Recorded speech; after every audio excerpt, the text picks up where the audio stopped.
Hello and welcome to Real Reviews. Now, this week's reviews are brought to you by thefilmgordon.com. Experience film through the eyes of a true film addict, yours truly. For those of you who don't know who I am Tim Gordon, editor-in-chief of thefilmgordon.com.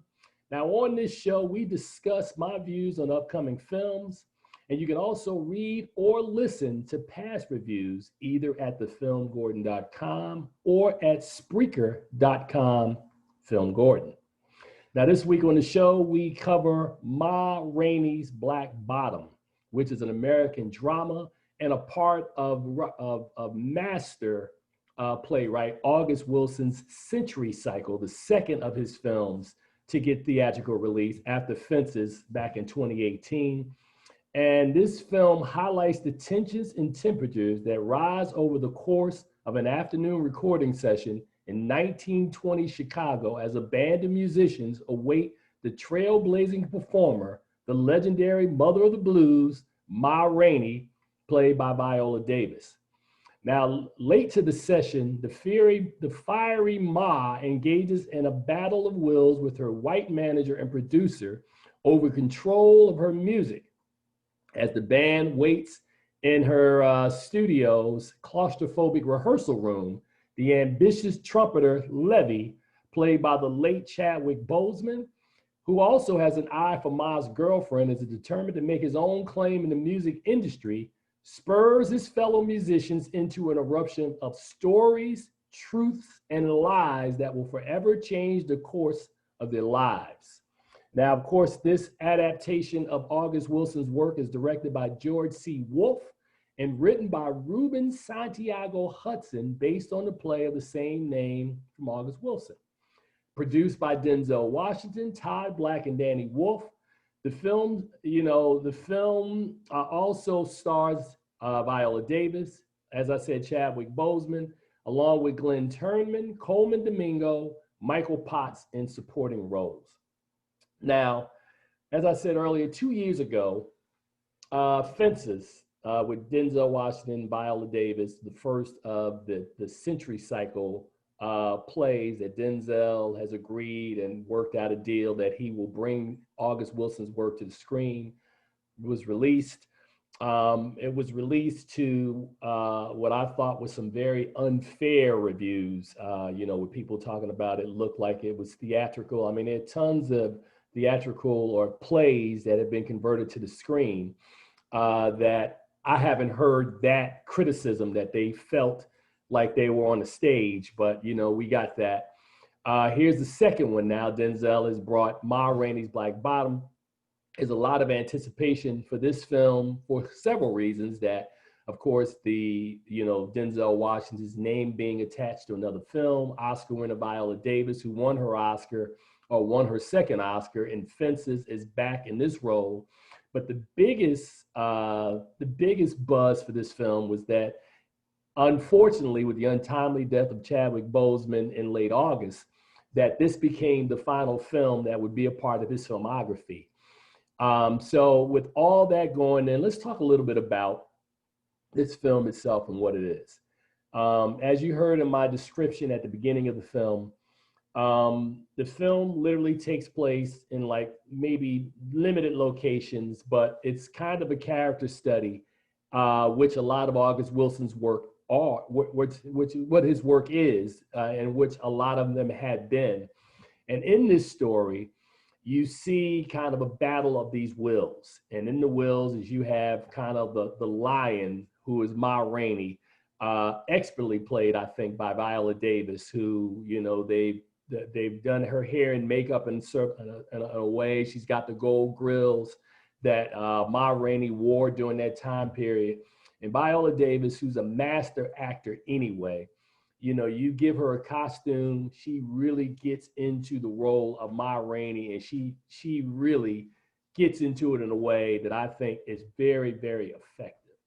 The band, of course, Colman Domingo, Glynn Turman, Michael Potts, I think also have solid work.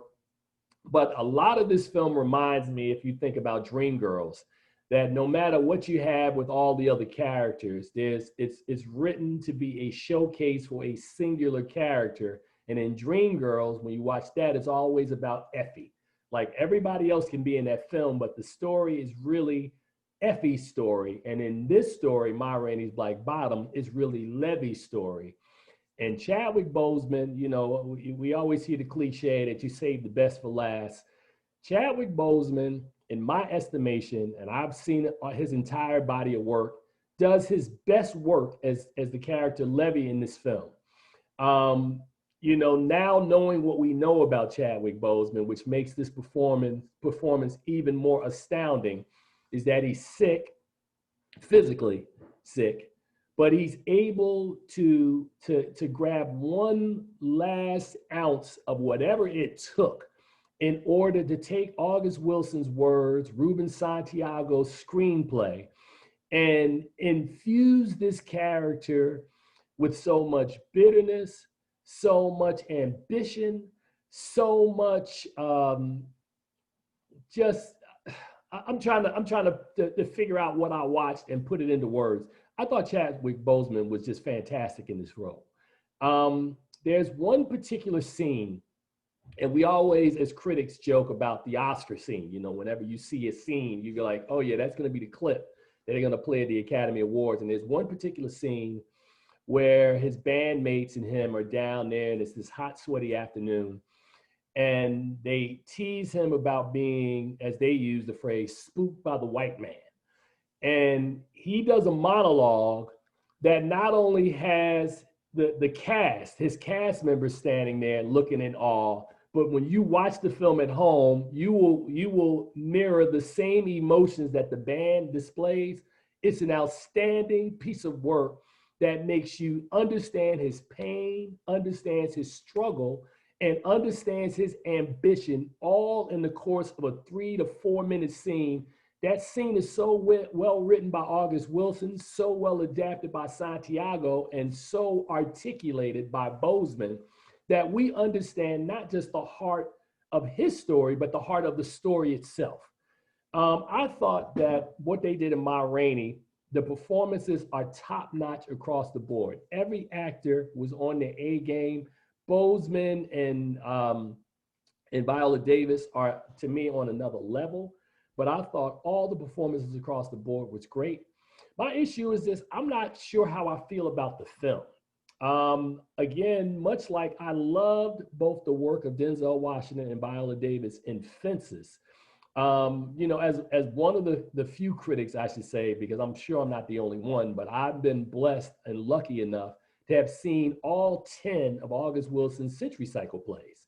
And having seen them on the stage and then see them on the screen be adapted, I have some level that I can work from of a memory that I understand what these things are supposed to look like when they're well acted. And of course, across the board, they're well acted. I think for that, it makes the film, to me, a much better story because it's a tragic story. And ultimately, as I said, even though Boseman gives the performance of performances, it took me back one more time to when I watched the documentary This Is It from Michael Jackson back in 2010, when you knew going in that this was going to be the final thing you would ever see Michael Jackson do. I was almost in that exact same place the longer Ma Rainey's Black Bottom went on, because you realize this was the last time you would see original work from Chad Boseman. And it's a bittersweet film that is tragic in its kind of conclusion, but at the same time, I'm not sure exactly how much hope this film has. I just think it's a masterwork from Boseman. I think that Viola Davis is going to be back in the race again. I think Colman Domingo, Glynn Turman, and Michael Potts were really, really, really good in this film. I'm not sure if they're going to get their accolades that they deserve. George C. Wolfe has delivered an amazing piece of work in Ma Rainey's Black Bottom. I would give this movie a B+. Despite the fact that I'm really kind of ambivalent on what I think about the film itself, I just think that the fact that you've got such strong performances across the board makes this film, along with watching Chadwick Boseman give the best performance of his professional career, a reason that you've got to check this film out. Now, as I tell you in closing every week, please see something good at the theaters. Ma Rainey's Black Bottom hits Netflix on December 18th, and it's in theaters in limited release right now. I would encourage you to check it out. Until the next time, we'll see you guys on the other side. You take care. You enjoy your day.